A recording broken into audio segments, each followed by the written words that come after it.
Call the October 26th City Commission meeting to order. First item on the agenda would be the October 12th minutes. Any changes? I have none. Okay, stand as written. Next item, one of our favorite things up here, presentation of service awards to city employees. Good afternoon, Commissioners. Erin Giebler, Director of Human Resources. And as you said, this is the most exciting time of the year when we get to celebrate our employees. We'll see how well we listened. You don't have a Valero. I know. It's my fault if anyone messes up. I didn't put the paint now. You are great. Just so everyone knows, you'll be shaking hands with Mayor, and Maddie will be taking a picture, so that's where you're going to be looking. Okay. So let's start off with the 5-year awards. Ethan Henderson. Ethan Henderson's a community service officer for the Hayes Police Department.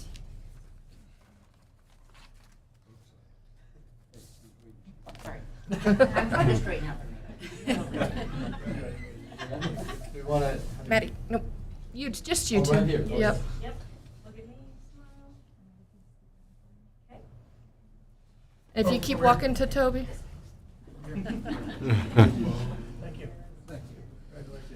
Way to be the first, Ethan. Thank you. Austin Schmeidler, lead dispatcher for the Hayes Police Department Communications Division.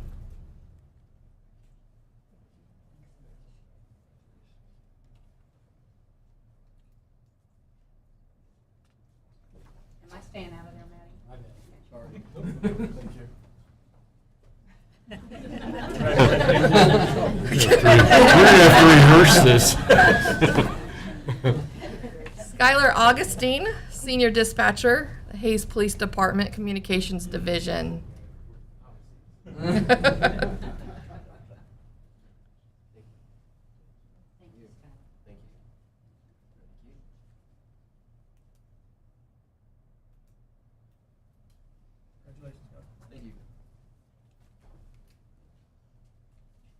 Eric Lindquist, senior firefighter for the Hayes Fire Department.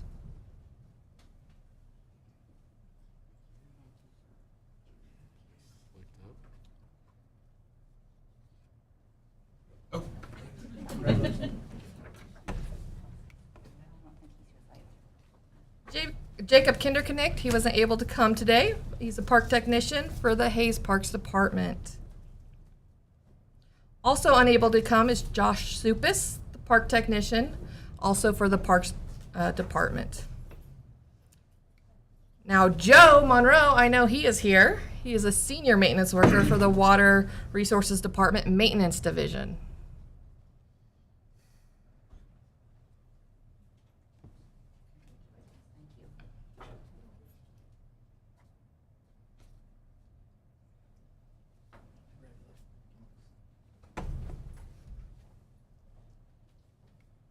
And to round out the 5-year service awards, Annette Barber is a receptionist for the CVB. Thanks for all. Thank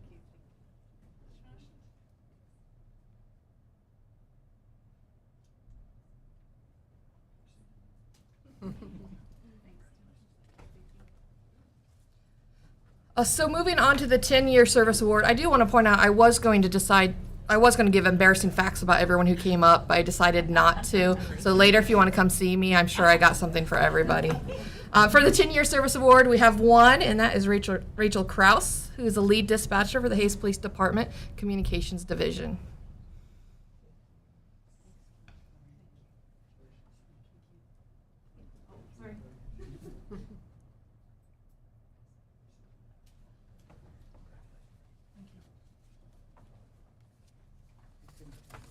Moving on to the next 15-year service award.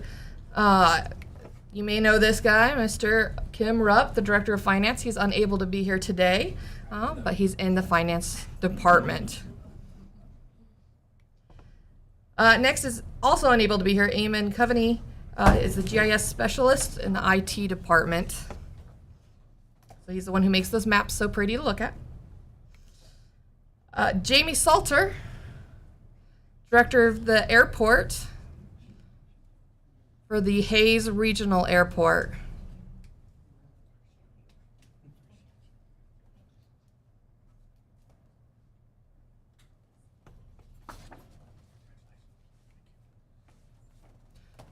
Toby Alexander was unable to be here. He's a park technician for the Hayes Parks Department, 15 years. Eric Borger, senior maintenance worker for the Public Works Department in the Stormwater Division.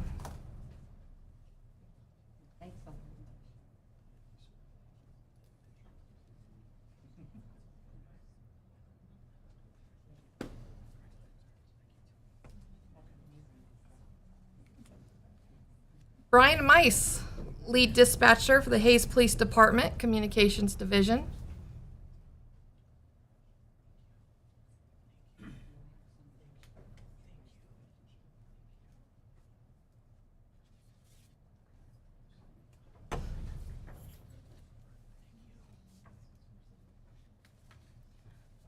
Moving on to 20 years.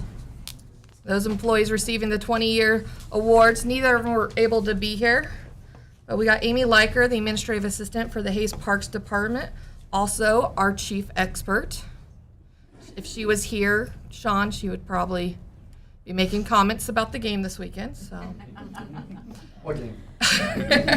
And Janet Kuhn, convention sales manager of the Hayes CVB, was unable to attend as well. So we're gonna move right on to the 25-year awards. You guys may recognize this face. Andrea Wentholtz, executive assistant for the city manager's office, 25 years.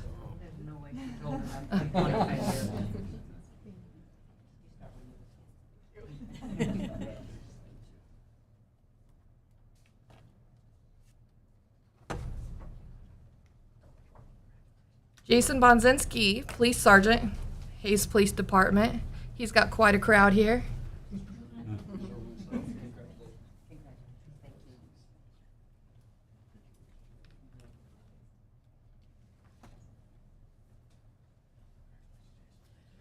Another person with quite a crowd, Tim Greenwood, police lieutenant for the Hayes Police Department.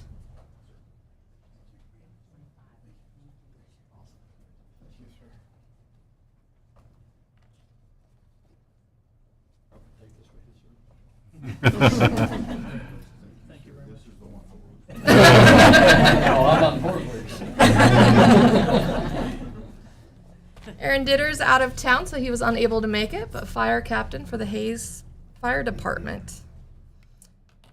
And Jason Knipp, senior maintenance worker for the Solid Waste Division in the Public Works Department.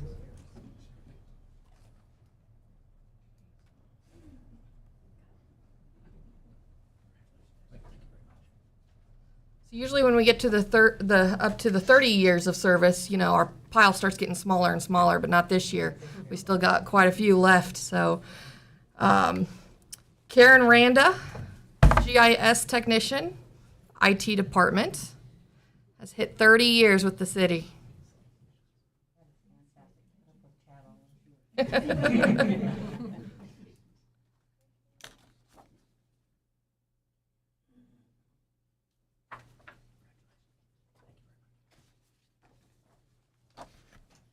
Chief Don Scheibler, Chief of Police, Hayes Police Department, has been serving this city for 30 years.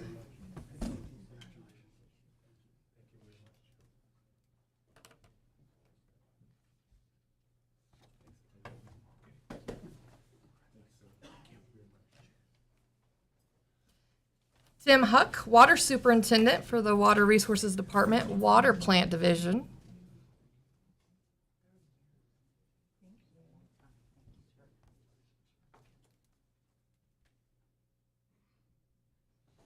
Been making safe drinking water for us 30 years. And making the water safe for Russell to drink after it gets through us, Sean Swift, senior plant operator for the Water Resources Department Wastewater Division.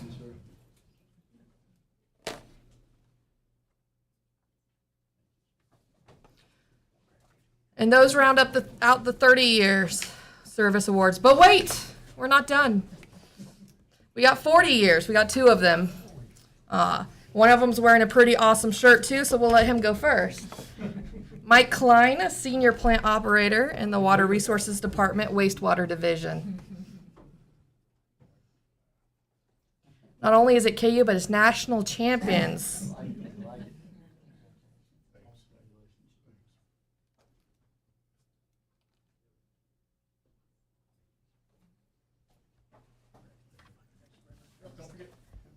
That one's important. And Ron Rice was unable to attend today. He's a park technician with the Hayes Parks Department. So I'm sure you were all counting, but if you weren't, that is 490 years of service here today that we celebrate.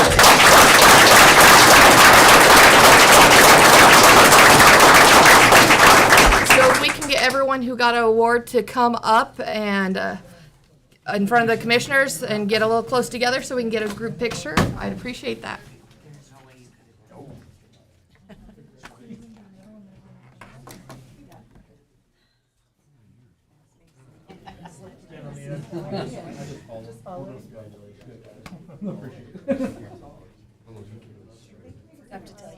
Yeah, we'll need more than one row. Talk to Boris.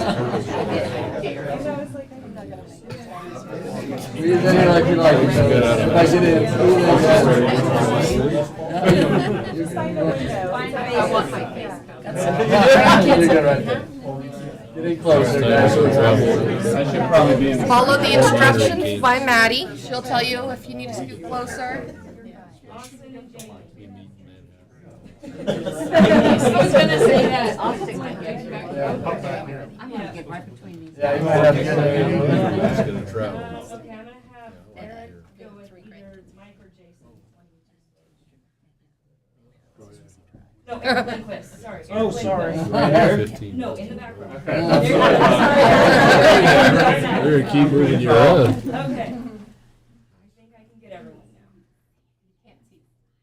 Oh, yeah, I can't see okay. Sandy behind too. That's okay.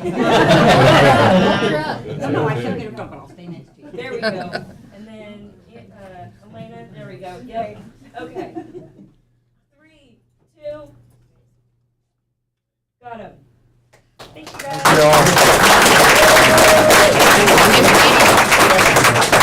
If anyone's wanting pictures with their family, Maddie will be happy to take some, and we'll send out the pictures once we get them developed, both digitally and a paper copy of them.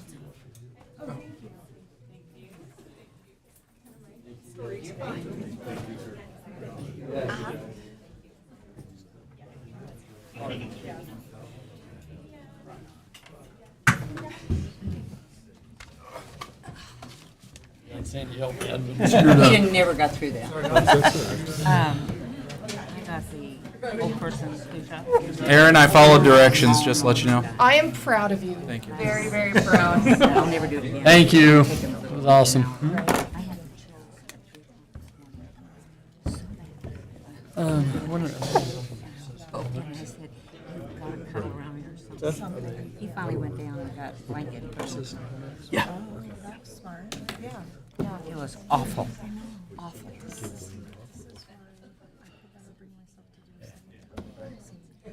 That happened to me on my second go. It was on the first one. And I'm not doing this. I felt so sick. And I laid on the floor vomiting for hours. Oh, I didn't have any vomiting. And I was Becky, like, do you need that? You know what? I've had a lot of vaccines and I've never reacted like that. So I was like, I just can't. I kept saying I was going to. ABC. Oh, it's an earworm I now. am going to get the arm. It's an earworm now. I don't need it know as it's bad a as fluke Danny. thing sometimes, but it's just Actually, I just made it up on the spot. it's hard to want Yeah. Danny has really his worries working in the shop and the sawdust Yeah, and all all that. that. Yeah. I just can't take the chance. Yeah. But he didn't react at all to the flu shot, so And you got the same one. Yeah, well, Isn't that you're interesting? it gone. is. I have, they have high dose. happened. Oh, for the first time ever? I always react. I had the high dose and I almost died. I mean, when at 3 o'clock this morning, I thought I'd be Makes dead. me wonder if you 9 had o'clock like this a morning, I little was perfect. viral inspection. Maybe. Jared, are you doing You the know, financial some of statement? that wasn't Okay. enough to notice. Well, I took my first, I told Lindsay. Ready to go? I was gonna start Wait for walking. these two. You guys don't Gavel talk. them in. Can we go, move on Ready to now? go, okay. Sorry, Mr. President. You know, presentation of the service awards, that just shows you, you know, why our city looks so good all the times for those employees, and just thank you from all of us. I mean, 40 years, that's a long time nowadays at one job, so that's awesome, so. So next item on the agenda, September 2023 financial statement. It's gonna take two of you to do one person's job, right? All right. Good afternoon, Jared Kuckelman, Management Analyst. So you would have seen in your packet the financial summaries of the revenue and expenditure activities of the City of Hayes for the month ended September 30th, 2023. Revenues in September totaled $3,039,797, a decrease of $1,973,940 compared to the same period as last year. Notable areas of increased revenue compared to September 2022. Parks improvement was up $7,500 thanks to a dog park lighting donation from the local Women Who Lead organization. Miscellaneous revenue for water reclamation reserve increased $172,395 due to the surety bond payment on the 2022 sewer point repairs. Notable areas of revenue decrease compared to September 2022. The August 2022 distribution of sales tax was receipted in September last year. Therefore, sales tax was down $1,571,342 compared to this year. Airport Improvement Fund was down $442,493 due to an AIP reimbursement received a year ago this month. Residential water consumption was down 6% and business was flat in September. In other anomalies for the month, August 31st, the day, was a September billing for utilities revenues such as water, sewer, and trash here in 2023. However, fund accounting requires revenue be recognized in the month earned. Therefore, the year-over-year monthly comparison was down $282,000 in total utilities revenue. Expenditures in September totaled $3,162,266, which is an increase of $51,919 as compared to 2022. Notable areas of increased expenditures compared to September 2022. Golf improvement expenditures were up $130,645 for the continued work on the cart path reconstruction project. New signal light equipment for 27th and Vine increased service division equipment expenses $17,800. Swimming pool expenditures rose $12,900 for wood staining and boiler maintenance at the aquatic park. Water reclamation reserve expenditures were up $12,500 for the Highway 40 lift station design engineering. Notable areas of decreased expenditures compared to September 2022. Municipal court projects fell $20,639 due to upgrades to software at this time last year. New equipment reserve expenditures dropped $17,888 for fire department portable radio purchases a year ago. Construction of a solid waste storage facility a year ago dropped projects $38,820. Water fund expenditures were off $43,000 due mainly to repairs to water wells and a meter replacement order at this time last year. Month-to-date general fund sales tax collections were at $788,824, which was a decrease of $224,485, or down 22% as compared to last year. You may recall that last year we discovered that a large part of the increase was due to an additional month's collections being distributed from the state. So where we would normally have been 2 months in arrears, in large part we were only 1 month this year. We should see the correction sometime in the next year-over-year comparison. Year-to-date general fund sales tax is at $7,255,095, up $213,851, or 3% from a year ago. The 6-month average is at 1.27%, which was a decrease of 9.8% when compared to a year ago. Month-to-date county sales tax collections were at $93,971. Year-to-date county sales tax is at $865,597. The report of top 10 quarter-to-date sales tax collections by classification was down $32,919, or 1.2%.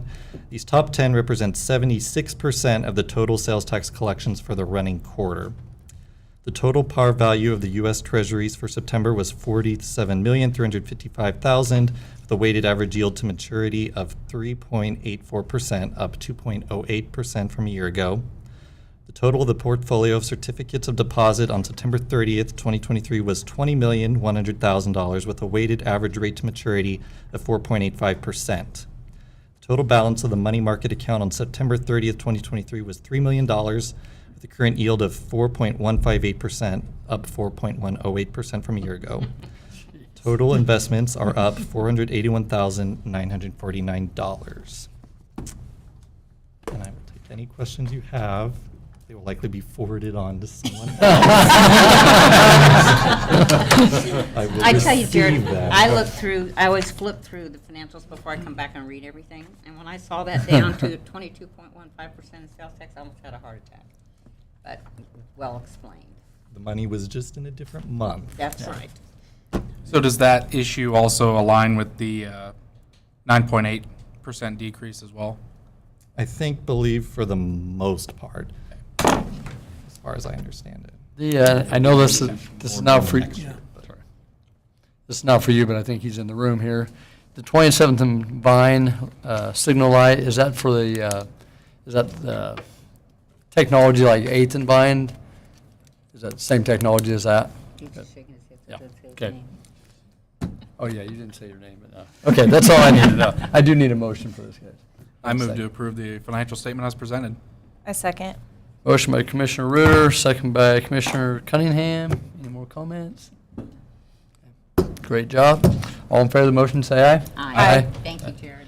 Passes 4-0. Next item on the agenda, we have citizen comments. These young ladies want to come up and talk, please?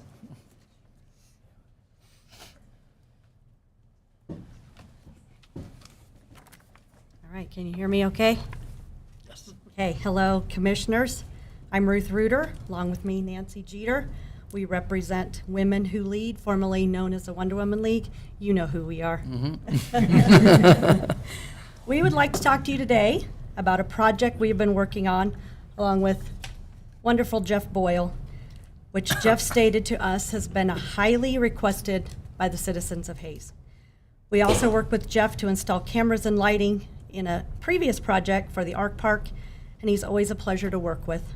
He truly cares about the community, and it shows in his dedication. With Jeff's help, we were able to gather Vaughn McMurtry with M&D of Hayes, Ralph Augustine with Ralph's Electric, and Brian Dreiling with Midwest Energy. We discussed how we could get this project done together for safety of our citizens and pets who use the dog park. So we are here this afternoon to invite you all to a dog park lighting, which will take place on November 8th. So we're inviting you commissioners and all you citizens to attend. And it will be at 5:30, and we're going to light it up together as a community. We are also asking those of you to help come fill the truck. So I volunteered my husband's truck to fill that with dog food supplies, cat food supplies that will be donated to the Humane Society and other entities of the city that need that as well. Nancy and I would also like Jeff Boyle to come up front. He's in trouble, I bet. He's in trouble. He's terrible. We would Bronco like to jersey. say what a great asset that you have with Jeff and him being part of the city of Hayes. And we want to thank him for his communication and care that he gives to the city of Hayes as to where the city might not be able to help fund, but organizations like Women Who Lead can help up and or step up and do that. And we just want to recognize Jeff and how grateful we all need to be to him of things that we can't provide. So we're rewarding him with the top dog.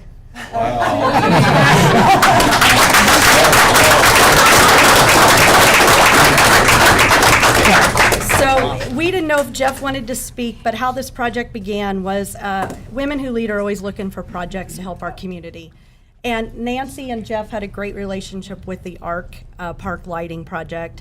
And so we're like, well, you know what, we're going to contact Jeff and we're going to ask what the citizens request. And this was the top requested thing by the citizens. And we didn't have to come ask you for money because, you know, women in Hayes step up. So we are very proud of that. Thank you. And just want to thank Jeff and his crew and Midwest Energy. It was such a neat experience because we got Brian involved with Midwest Energy and Vaughn with M&D and then Ralph, and they were all collaborating around Jeff's desk in the boardroom there, and then pretty soon Vaughn was like, I have posts, and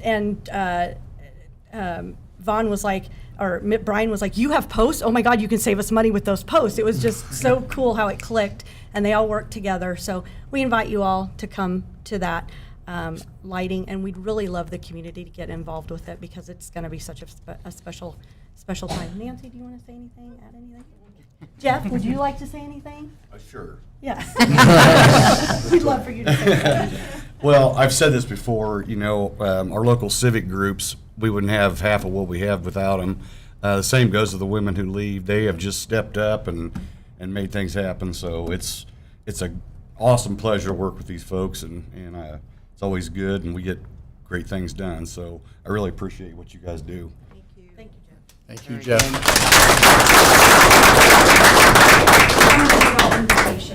Folks, we'd appreciate you coming out. Yes, thank you Absolutely be I there. plan Thank on you. being there. Thank you very much. Thank you, Ruth. Thanks. Thank you. Brenda, you're already in. I'm there.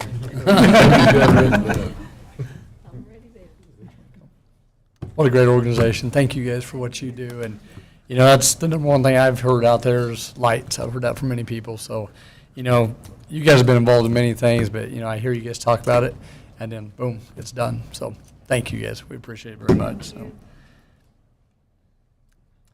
Next item, next item on the agenda would be consent agenda, a mayor appointment for approval. Be Angelica, I think I'm saying that right, Southern with Hampton Inn. I move approval of the consent agenda. Second that. Motion by Commissioner Jacobs, second by Commissioner Reuter. All in favor of the motion, say aye. Aye. Passes 4-0. Next item on the agenda, 2024 health insurance for the City of Hayes employees.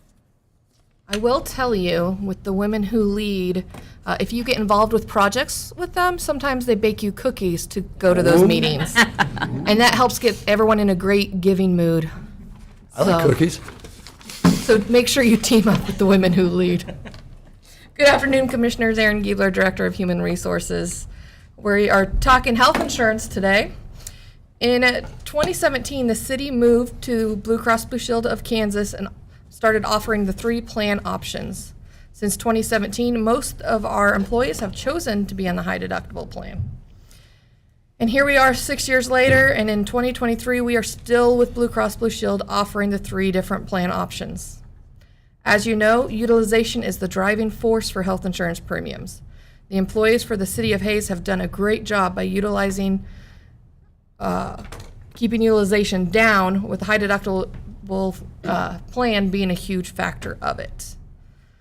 So the high deductible plan helps keep utilization low because it helps employees.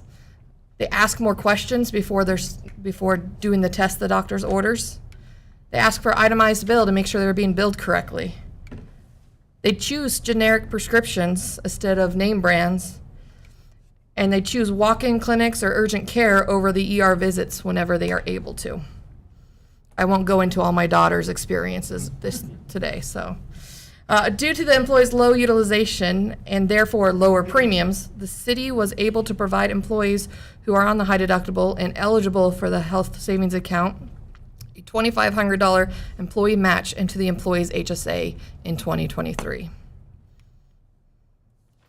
Some fun facts you might want to know about our health insurance plan is 64% of our employees are on the high deductible plan.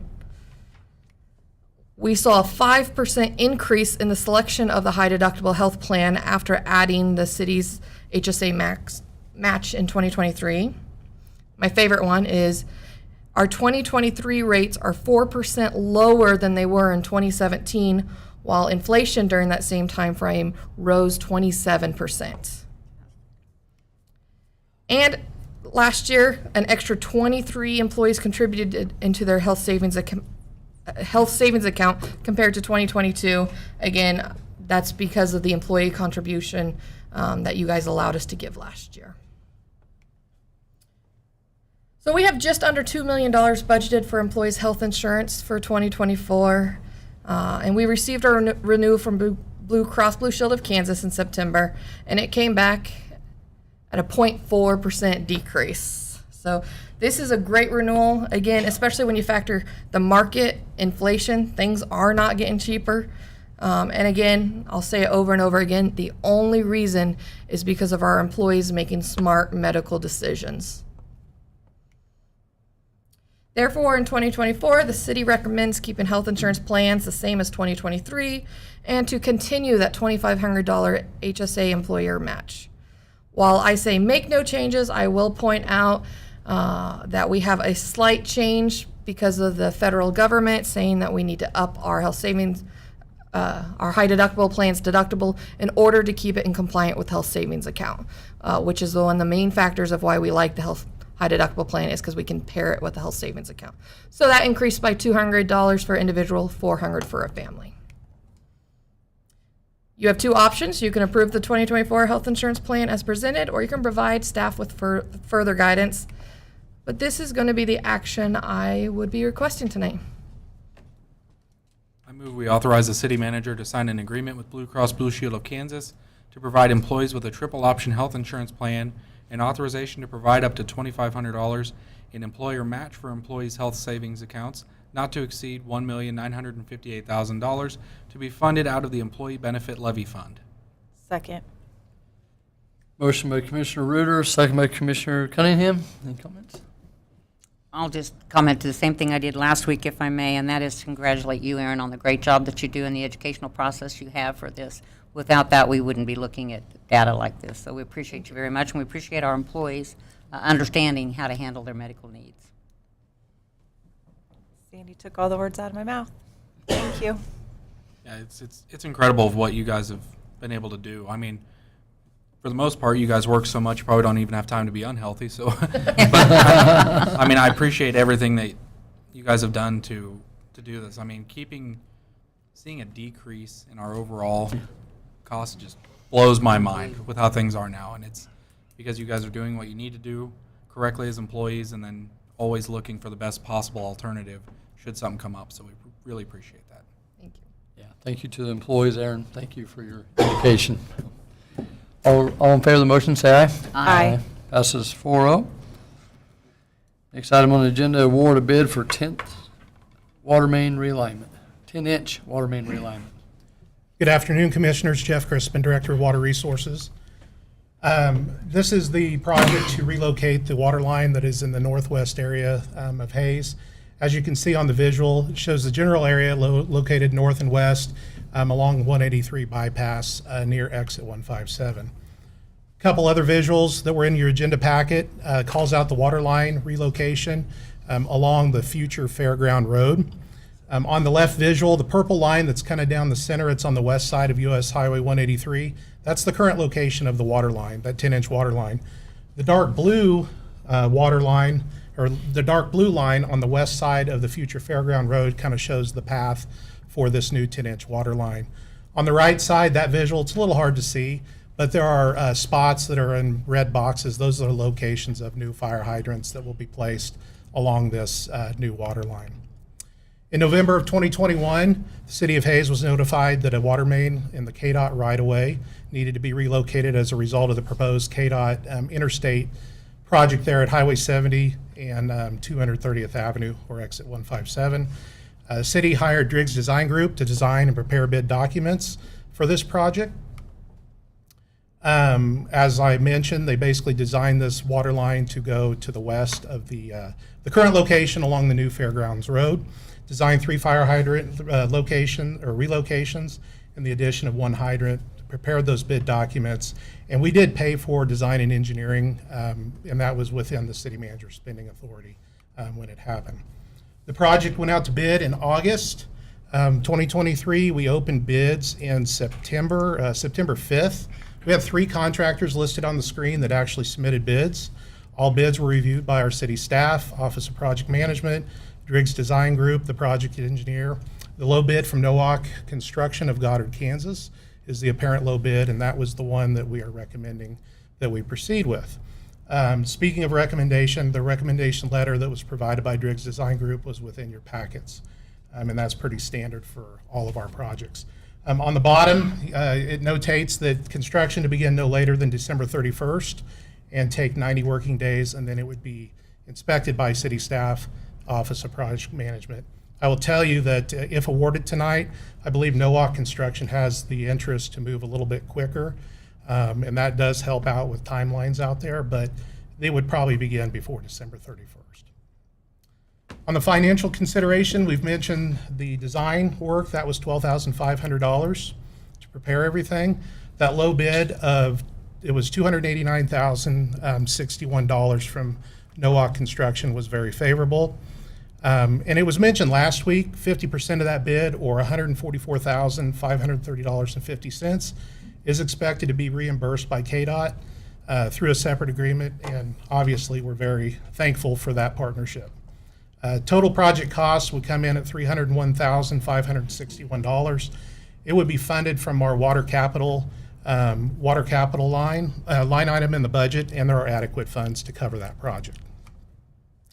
So tonight, you have three options. You can award the bid, you can reject all the bids, or you can give us alternate direction. And this would be the action we would request this evening, and I would stand for your questions. I move we authorize the city manager to enter into a contract with NOAC Construction in the amount of $289,061 for the construction of the US 183 bypass water line relocation to be funded from the water capital. Second. Motion by Commissioner Jacobs, second by Commissioner Cunningham. I have one question for you. Do we anticipate any kind of delay with the weather in starting that late in the year? Yeah, sometimes it depends. I mean, really, they're going to be out in the middle away from traffic when they're constructing this water line. So I think that will help us a little bit because you're not on a normal city street, and have any effect to traffic there. So I think it'll be minimal. I would love to have some moisture this winter, but right now it doesn't look like we're going to get any. So, And any delay in services to anyone? No, tie-ins, everything would be installed, and then tie-ins would be planned. So planned with InterSys. We also serve 5 customers. We have the church, we have Dunan, we have one resident, and then the shooting range that is all north of I-70. They're on city service right now. That would be coordinated. They would know ahead of time, and the contractor would work through that with city staff. We would make sure it would be very minimal. Excellent. Jeff, with this crossing the current Intersis Road, it's just going to be bored underneath, I'm assuming? Yeah, there was discussion. There's been discussion with InterSys to make sure that we're not disrupting any traffic. They have a lot of trucks going in and out of there. So if there was talk about boring it. If not, if it was open cut, they had talked about bringing steel plates up that would allow traffic. So we want to make sure we're working with InterSys and with the other businesses and the resident up north to make sure it's not going to be an issue. Thank you. Jeff, have we worked with NOAC Construction before? We have worked with NOAC Construction before. I believe it was on an addition. I'm not quite sure. Tallgrass, one of the Tallgrass additions. I know John had mentioned that to me before, but obviously I forgot. Thank you. Tallgrass. Okay, thank you. Anything else? I just want to say thank you to everyone who's involved in working with KDOT and for KDOT helping to reimburse part of that project. We agree. Okay, all in favor of the motion, say aye. Aye. Passes 4-0. Next item on the agenda, I will open the public hearing, and then we will actually need a motion to close the hearing and a motion to take action on it. So it's a public hearing for establishment of the Exit 157 24/7 Tax Increment Financing District. Good afternoon, Commissioners. Colin Belzer, Deputy City Manager. So we are in receipt of an economic incentives application from Triplet Inc. The developer is requesting tax increment financing, a community improvement district, and industrial revenue bonds to construct a travel plaza at the 157 I-70 interchange. Back in September, the City Commission passed a resolution setting today as the public hearing date regarding creation of a TIF district. And this public hearing and consideration of the ordinance are the next step in TIF financing.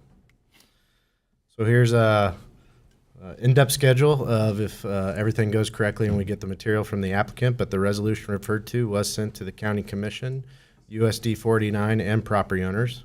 It was also published as required by statute, and if you choose to continue to move forward on each, next would be a project plan, a CID or Community Improvement District public hearing, and then the project plan development agreement, and then the community improvement district ordinances. So it is a lengthy process with lots of details needed. Many of these can be combined into one meeting. However, to comply with statutory requirements, if we do receive everything from the applicant in time, this could be finished up in January of 2024. The initial investment of the developer, according to the term sheet, is projected to be $11.1 million, which is the estimated total cost. They feel the TIF will generate $4.5 million and the CID will generate $2 million. Over the term of these two incentives, we can see the developer has a 40% share in the project as it relates to incentives being sought. This map represents the developer's rendition of the TIF and CID districts. The developer seeks incentives to develop a 7.3 acre site located at the southeast corner of 230th Avenue and 55th Street. And they plan to construct a travel plaza and convenience store to be operated under the 24/7 travel store brand. They'll consist of 9,000 square foot full service travel plaza, convenience store, 12 gas fuel stations, 5 diesel, electric charging, restaurant, and in the travel plaza, dog park, and an RV overnight campsites. The developer plans to begin construction next summer and to be open in the spring of 2025. The primary effect of passing the ordinance is to lock in that base valuation. So once that's locked in, any increases in assessed valuation will go to a TIF fund that will be used to reimburse the developer on a pay-as-you-go basis. So according to the city's economic development policy, this TIF district will capture the incremental property taxes only, no sales tax. Since all this has been annexed, all authorities will receive the retailer sales tax generated by the property. The TIF is a 20-year term according to statute and will be on a pay-as-you-go basis, as I referenced. According to the summary of economic development incentives request, this is some of the financial considerations that include total construction of $11.1 million for the travel plaza. It's estimated to create $5 million of annual retail sales, $20 million of annual gas and diesel sales, and over the 20-year life of the TIF, it is expected it would generate $4.5 million in ad valorem property tax revenue, and the reimbursement for the TIF eligible costs would be $4.2 million. So after hearing public comments, we'll ask that you motion to close the public hearing. You can then adopt the ordinance establishing the TIF, decline to adopt the ordinance, or provide us with further direction. And this would be the action, but first we will need a motion to close the public hearing. Public comments?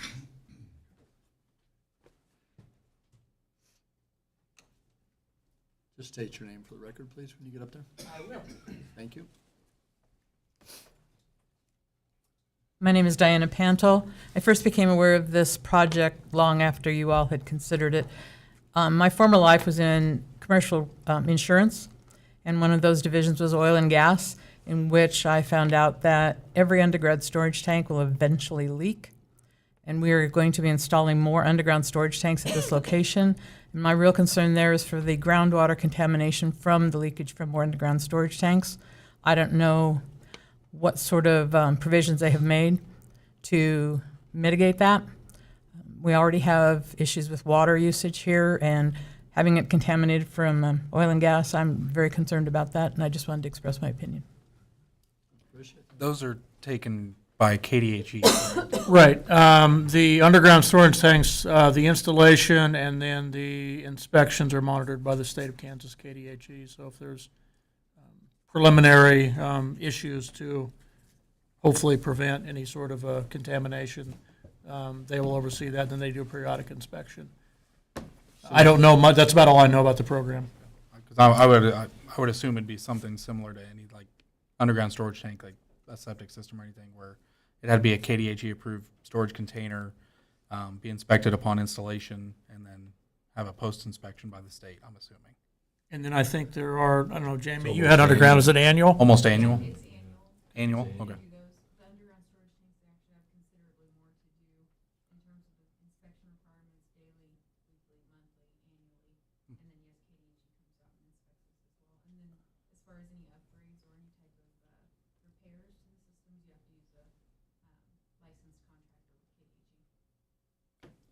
So, and Mason, you may know this, is there updates that they've done to prevent the leaking, or do we know? I don't, this is out of my field. I would assume that there'd be a market for a constant changing of materials they'd use for underground storage tanks.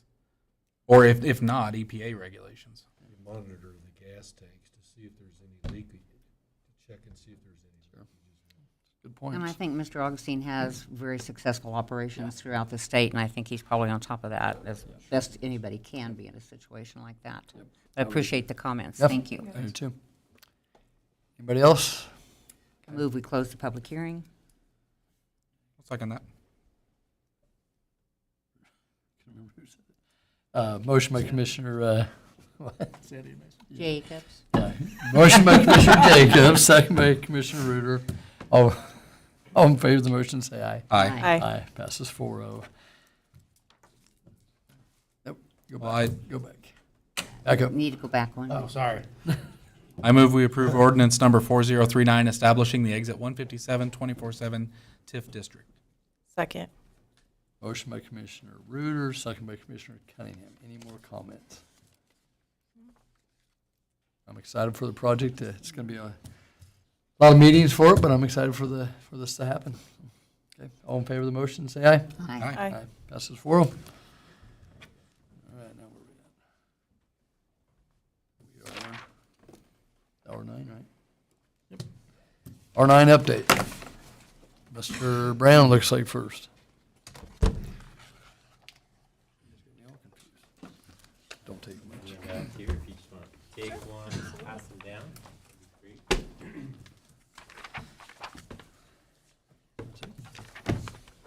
great. Good afternoon, Commissioners. I'm John Brown. I'm the R9 Project Manager. It's good to be here in front of you. And we'll be talking about the design of the ranch improvements. The design for this project is actually split into two projects. I'm sure you're probably all aware of it, but just for review, we'll have the pipeline project, 67 miles between Edwards County and Ellis County, and then the well field itself. And so we'll talk about the well field first. The city's design engineer, Burns McDonald, has subcontracted Driggs Design locally to survey the well field. On October 9th, Driggs began recovering section corners and establishing control points for a complete survey of the city property in Edwards County. They'll be using a drone to expedite and economize the collection of survey data. Burns McDonald has completed a desktop environmental review of the property and will conduct environmental field surveys as the project moves on in conjunction with the pipeline project. Those will be actually on the ground digging and stuff like that. Burns McDonald has also received bids for drilling test wells. Up to 18 locations will be bored and tested for the establishment of 14 test wells to correspond to the proposed location of eventually 14 municipal wells that would be drilled. This map shows those 14 potential locations labeled A through N. You can see them. The shaded blue areas around each of those kind of define an area where we have some latitude to offset or ultimately drill the final locations of the municipal wells. Some are larger and some are smaller. And those are defined by the conversion of the water rights from irrigation to municipal that has already occurred. As far as the pipeline design, design of the 67-mile long pipeline currently consists of the pre-acquisition phase of right-of-way and easements. As approved by the governing body back in August, the city entered an agreement with 4D Acquisition and Consulting out of Michigan to perform pre-acquisition services, which include assistance in the selection of the final ultimate selection of the route.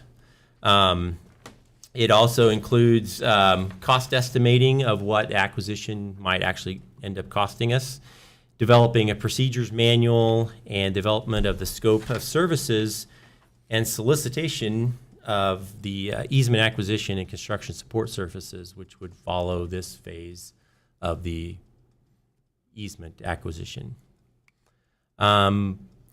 The route recommendation, the final route recommendation should be completed by the end of this month. Actually, we're expecting it by the end of next week. The other pre-acquisition services should be completed by the end of the year. More detailed information about the recommended route once we get that next week. And moving forward with the acquisition process will be presented to you in November. Following the route selection, we will begin the process of hiring a right-of-way consultant to perform the easement acquisition and construction support services and to acquire survey permissions from property owners along the route. And then the survey will actually begin surveying the proposed pipeline route. And then environmental assessment, as I mentioned earlier, would begin once we have the permissions to get on the properties along the route to do those environmental assessments, see if they find anything historical or culturally significant. So once again, here's the visual that you've probably seen before, showing the several route options being considered before the 67 miles between the R9 well field and the existing pipeline at the city's Smoky Hill well field. In summary, the short-range schedule for well field improvements has test well borings completed by the end of the year so that the water sampling and final well siting can begin early in 2024. The pipeline improvement schedule has route selection completed in November, beginning the process of hiring the right-of-way consultant in December, and then surveying and environmental assessment of the project pipeline route occurring by 2024. A very detailed schedule of the design process for both the well field and the pipeline I passed out to you earlier. The pipeline is on one side of the paper and the well field is on the other. There's a heading at the top. Both projects take us to the summer of 25 for when we would be actually going out to bid for construction for both the pipeline and the well field. They're kind of on a parallel path to where they would be going out to bid in the summer of 2025. Any questions? Do you feel good about this timeline? Optimistically, I think we can beat it. Really? But you never know. What's interesting about this is, I'm used to projects where we've got, we do this, we do that, and we do this, and we do that. Well, being it's so big, the survey alone is going to take 6 months for the pipeline. So we probably won't wait until the survey is done before we're going to get it in chunks. So they're going to survey like 6 miles, and we're going to get that, and then we're going to design that, and then while they're surveying the next, and then we'll get that. And so it's going to be lots of things happening at the same time. But I still think that we can start. And so there's a lot of things that aren't known yet either, exactly how we'll put this out to bid. Because, we might be able to put out to bid certain sections of it sooner or later. I think this schedule shows that everything will be done and ready to go by the summer of 25. I think that we can have some things sooner than that. But yeah, that's probably where it's going to end up. But I'm always pushing ahead. I like optimism. I love having members of our team in front of us that they're loving what they're doing. And you are, John. You are. I'm excited. And I really appreciate the fact that you didn't retire and you took this on because it absolutely suits you. Thank you. All right, I'll probably be back for a service award here one of these days.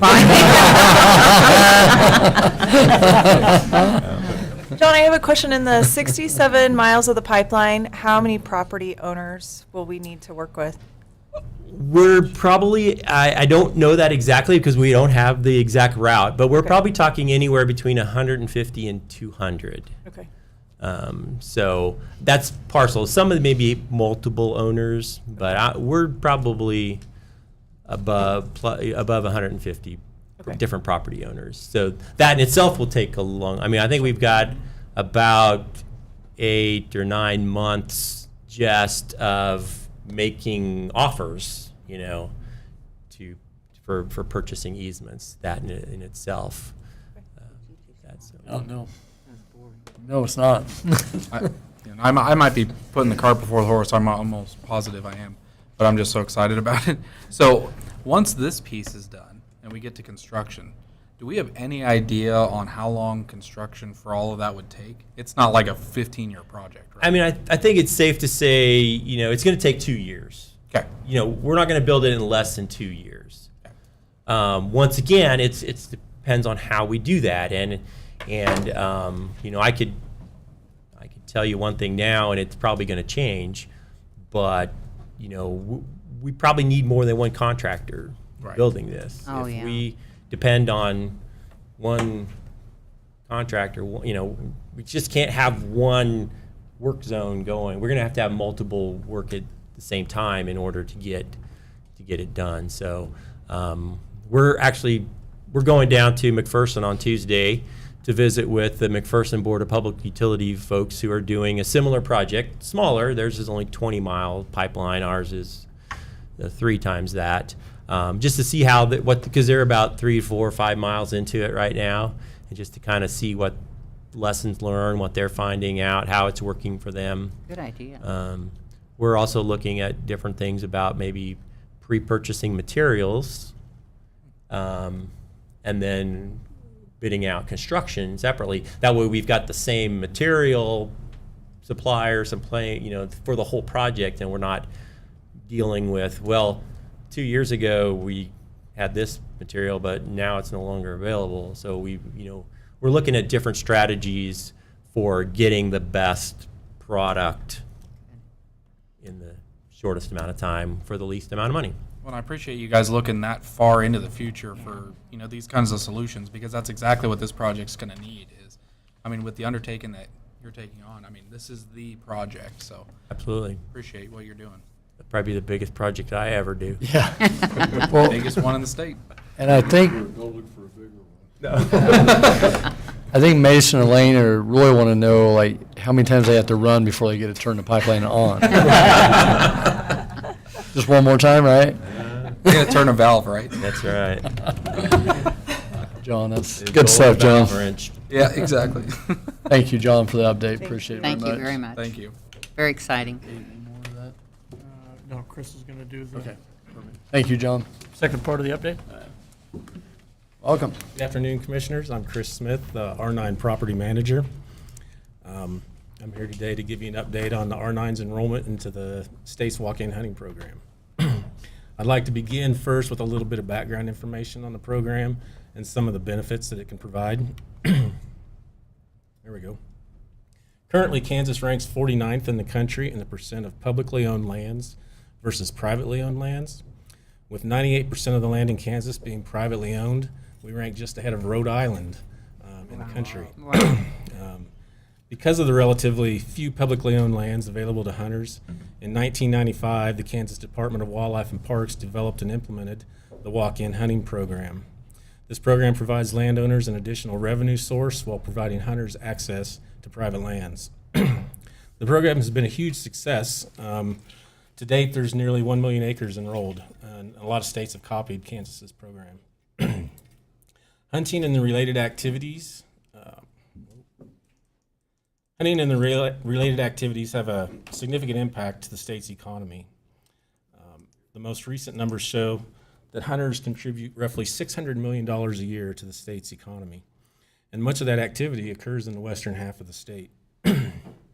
Areas of the state that have significant acres of land open to the public for hunting can expect an increase in economic activity at the local levels throughout the fall and winter. The WEHA program not only benefits landowners and hunters, but the program can also play an important role in supporting local communities and businesses. The city's R9 property would have been attractive as a public hunting lease. However, as a government entity, we felt that providing public access through the walk-in hunting program was a better fit.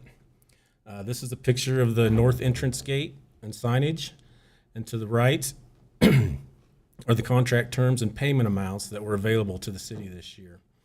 We chose the option with the shortest contract period this first year just to see how well the program works for the city. All WeHaul contracts are renewable on an annual basis, which allows landowners flexibility when needed. This year will be somewhat of a test run for us. If there are no issues, we'll look to sign up for one of the longer seasons next year. If we were to pick up September, that would include early seasons like dove hunting, early waterfowl, and the first segment of deer season. If we were to extend through May 31st, that would pick up the spring turkey season. Some of you may have seen this before, but encompassing 6,800 acres, the city's R9 property is the 7th largest contiguous WeHaul tract out of the state's 4,197 tracts. The city's R9 property is not only one of the largest WeHaul tracts in the state, but also nearly doubles the amount of WeHaul acres previously available in Edwards County. Without the city's R9 property, Edwards County would have just 3,800 acres enrolled in the WeHaul program. I think it's kind of important to note the Nature Conservancy, who owns a ranch, a 6,900 acre ranch just south of the R9 property. It's basically a mile and a half south, but it is in Kiowa County. Also enrolled this property in walk-in hunting this year. So with the addition of the city's R9 property and the nearby Nature Conservancy property in the walk-in hunting program, Edwards County and the surrounding communities should receive a larger slice of that $600 million pie generated by hunters.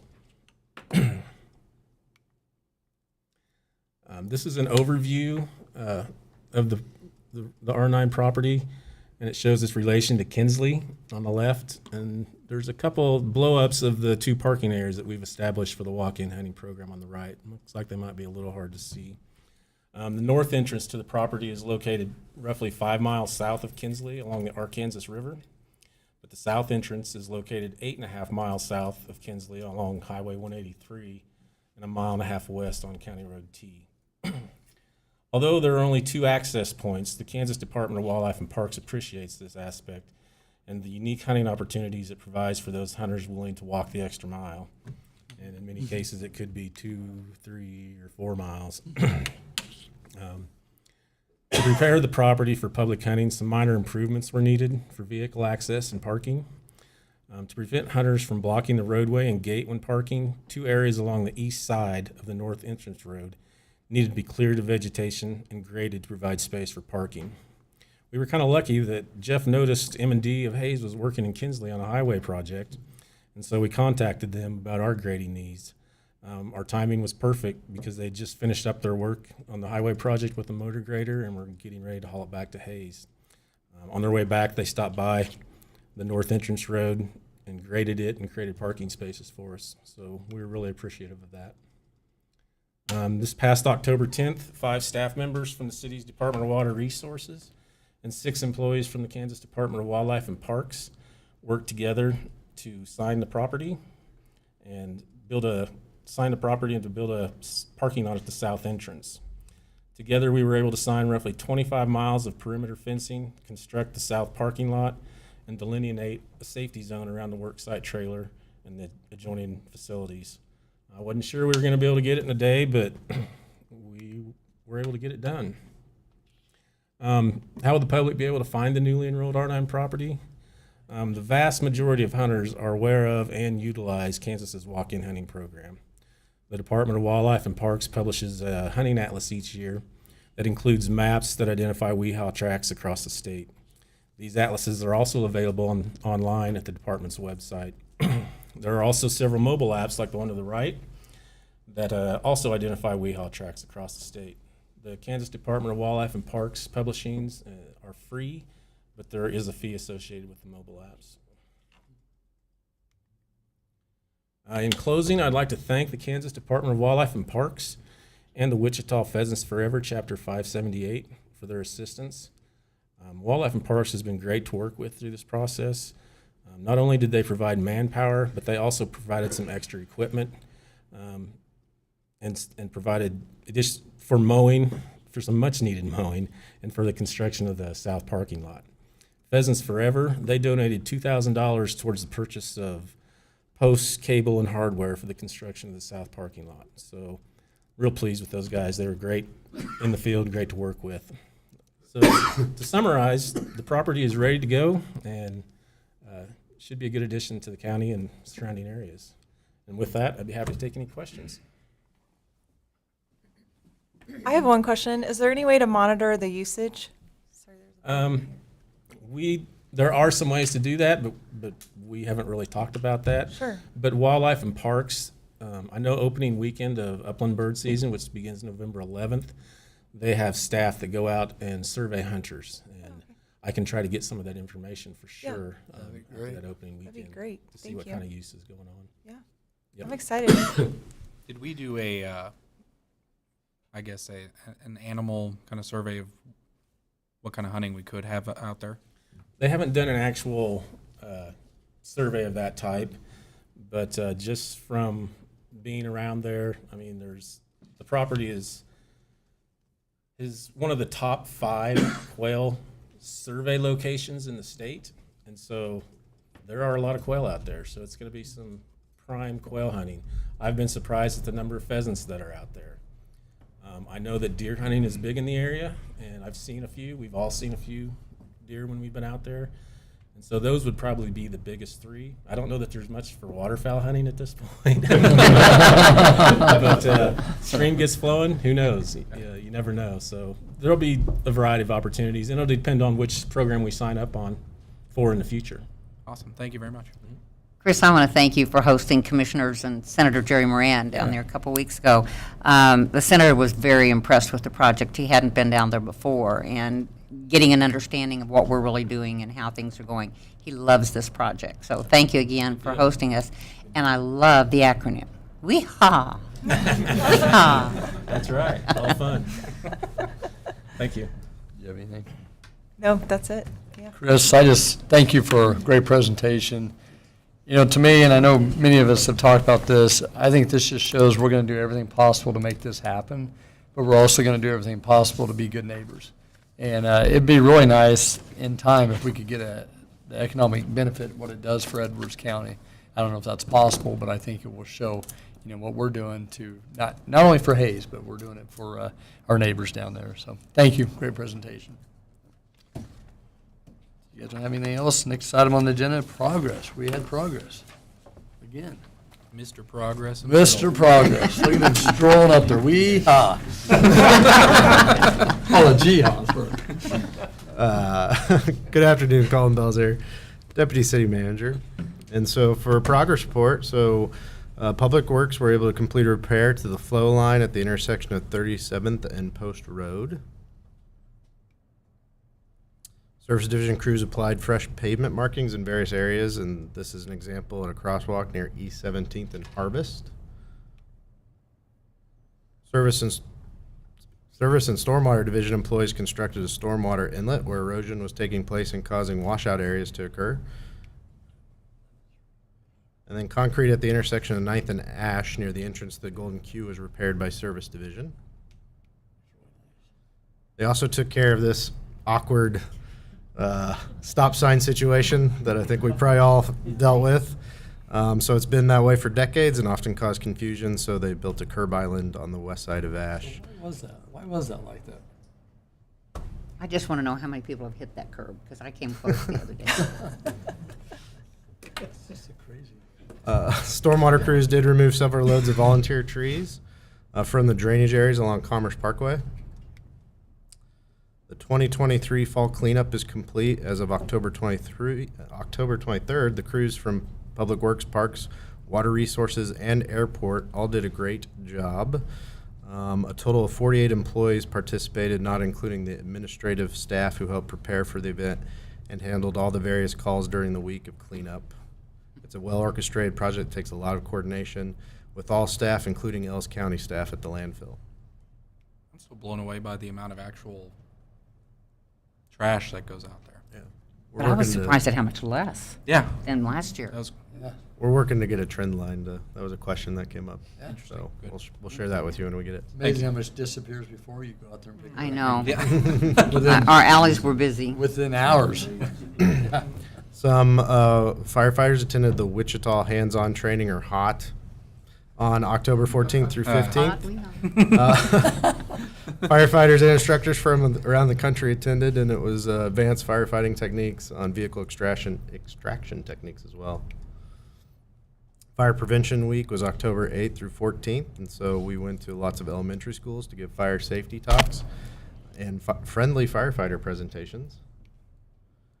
Firefighters also read stories to children at the Hayes Public Library.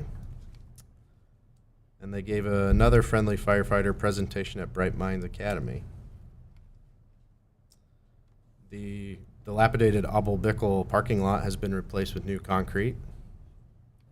Looks nice. And the wooden structures at the Hayes Aquatic Park were getting a fresh coat of stain. A new sidewalk is installed at Veterans Park. And staff have been completing much needed maintenance to buildings throughout the parks and cemeteries. And they've also been repairing playgrounds, so this is a photo of staff repairing the foundation of a toadstool that was broken at Sunrise Park.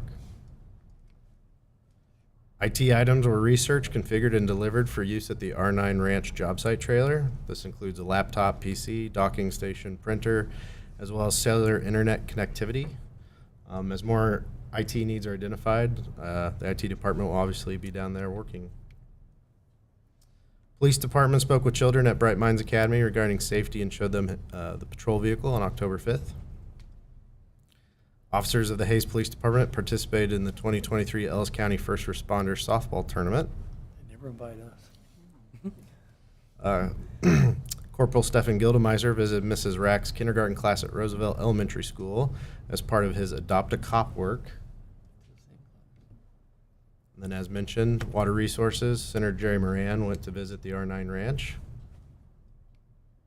And then you just heard, they've been busy wee-hawing it. Water Resources maintenance staff did replace a fire hydrant at 29th and Oak, as well as Skyline and Willow. And we did have to repair some leaks, unfortunately. One at 1805 Marshall Road. The Hayes Fire Department was actually had to come out and help us shore up the support beyond the trench box. And then we also did a repair at 505 West 15th. Then the annual pilgrimage to Water Smart occurred. Jeff Crispin, Holly Dickman, and Commissioner Barrick attended this year. CVB assisted the Volga German Oktoberfest Committee with staffing their headquarters tent, selling souvenir mugs, shirts, and food and drink vouchers. They also assisted the Family Community Education State Convention with registration, off-site event, assistance, group welcome at Hilton Garden Inn, and shuttle service and church tour. And they also assisted with registration at the Fort Hays State Community Engaged Teaching, Research, and Service Conference. CVB employee Brittany Squire staffed an information table as well as participated on a panel for community engagement. And then Kansas Tourism Conference occurred this month. Melissa Dixon wrapped up her year as the TIAC, Travel Industry Association of Kansas president. By leading the annual meeting, Hayes was recognized with an honorable mention for their marketing award for its 50th anniversary Paper Moon event. And the Northwest Kansas Travel Council received a first place prize for its visitors guide Hayes, or for its visitors guide. Excuse me. On October 19th and 20th, CVB staff assisted with registration at the Fort Hays State Criminal Justice Competition, which included 70 participants from around multiple states. And CVB also rewrapped 2 of its I-70 billboards with new artwork. Pavement at the Fox Alley is completed with anticipated opening to traffic on October 31st. And Morgan Brothers is continuing to wrap up the curb and brick portion of the 2023 street maintenance program. This is along Ash Street between 18th and 19th. It is the final project for this year's street maintenance program. Notice proceed was given to RDH for the snow removal equipment building at the airport.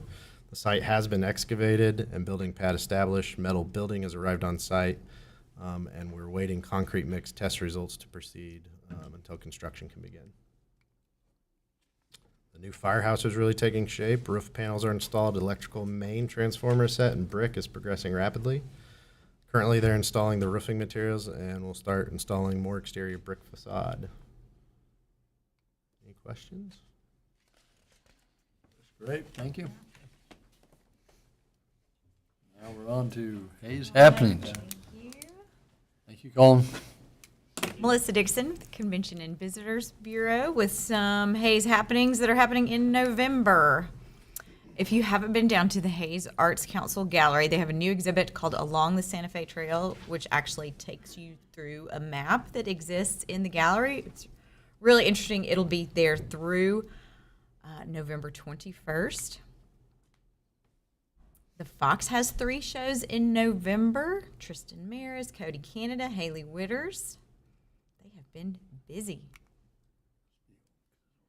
And Death of a Gangster is a mafia, marriage, murder, mystery, dinner, and show. I believe tickets start around $50, $55, but you get a lot of activity with this event. This will be November 3rd at the Strand Event Center. And the 51st Annual Peddlers Fair will be November 4th, 9 to 1:30 at First United Methodist Church. They will be serving lunch for this, chili and soups, $10 for adults, $5 for kids 10 and under. Downtown holiday open houses will be November 9th and November 11th through the 11th that weekend. And then Hayes High School Music and Theater is presenting Sweeney Todd, the Demon Barber of Fleet Street. That'll be at Rockwell Administration Building, and I heard that they had to be some specific instructions, no pooling blood on the stage. So that should be a good show. Annual Veterans Day program and lunch will be on Veterans Day, the 11th at 11 a.m. at the VFW Hall. And the Ellis County Ministerial Alliance Thanksgiving Feast. This is free meal for whoever needs it. November 23rd, 11 to 1 at the Kansas National Guard. Christmas at Creekside. If you've seen a lot of activity down at Creekside RV Resort, they're going to have a half-mile walking trail with millions of lights, and it's going to showcase attractions and history of Hayes. There may be a roundabout in it. That I didn't have nothing to do with. So it will be open 17 nights during the holiday season for people to go explore. Hayes will host the Acacia Football State Championship November 25th, 1 p.m., Louisville Stadium. And the downtown tree lighting will be November 25th down at Union Pacific Plaza.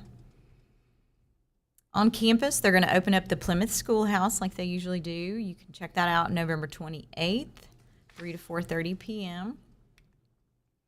And then the annual Gerald Mitchell Hayes City Shootout will be the weekend of November 30th at Hayes High. And this weekend, there are 1 million Halloween things to do with your kids.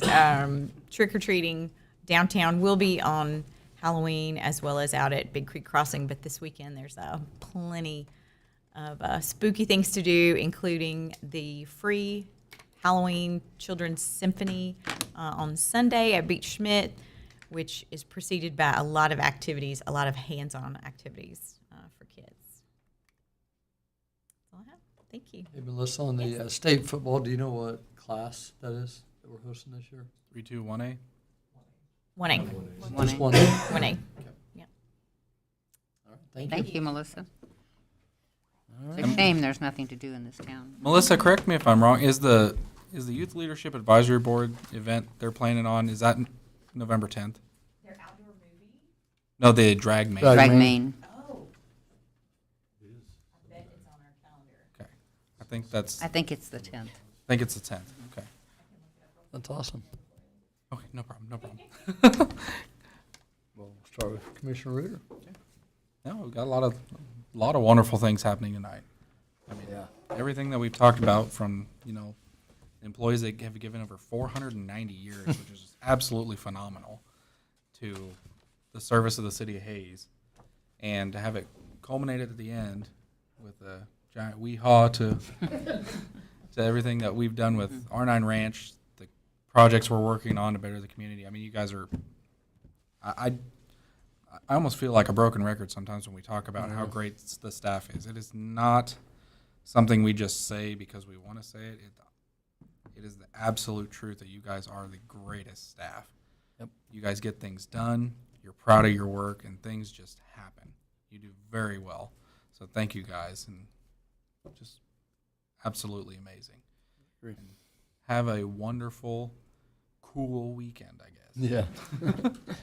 Commissioner Cunningham? Tag on a little bit with what Commissioner Ritter said. For the years of service, not only do we have great employees, but it speaks volumes about the city as a whole that we are able to retain employees that long. I mean, I just don't think you hear of it in a lot of even any professions anymore. So I think it speaks volumes for the city as a whole. I know they just walked out. I just wanted to give another thank you to the women who lead for helping to get those lights with their contribution. They support a lot of great projects, and very thankful to have them in our community. And then lastly, I just want to say good luck to the Hayes High Indians tonight. Boys soccer for the first time in 6 years, making it this far in the playoffs. They get to play a number 13 seed, and they're a 6 seed, so go Indians. Yeah, that's all. Everything. I'll comment again about the years of service. That's an average of 18 years per employee. All the stuff that we talk about here would never happen if we didn't have that type of dedication, and we wouldn't have that type of employee base without our HR department, without city staff, everything that's put in place to make this a great place to work. That's department heads from Toby on down, and we appreciate that very much. I appreciate every one of those people. Look forward to what the next one will bring. I think I'm going to repeat everything you guys said, but the employees, when we had people come to us about cutting the mill levy, Yeah. we take care of our employees, and they're the ones that, do the services for the city of Hayes. So thank you to the employees.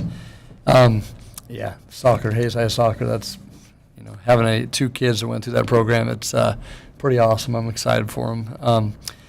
And I sound like a broken record. CVB and Chamber, I have people come in my business all the time, and with the bags you guys give out, and just how much you guys promote our community. Not just downtown, our whole community, and people brag about how you guys are to them, and it's always funny they can describe who they talk to, and I can always name, and they're always like, "How do you know those people?" So it's always kind of cool. So it's thank you guys for what you do, and enjoy the cold weekend. Can I give you Yep. one last Yes, ma'am. comment? Go ahead. Sorry. Go ahead. Because I feel like we left out Hayes High football. They do play tomorrow Oh, night. yeah. And it We will just be their expect them to win. last home game, Yes, win or yes. lose. So, yeah, fill the stands for both of them. Absolutely. On that, we're adjourned.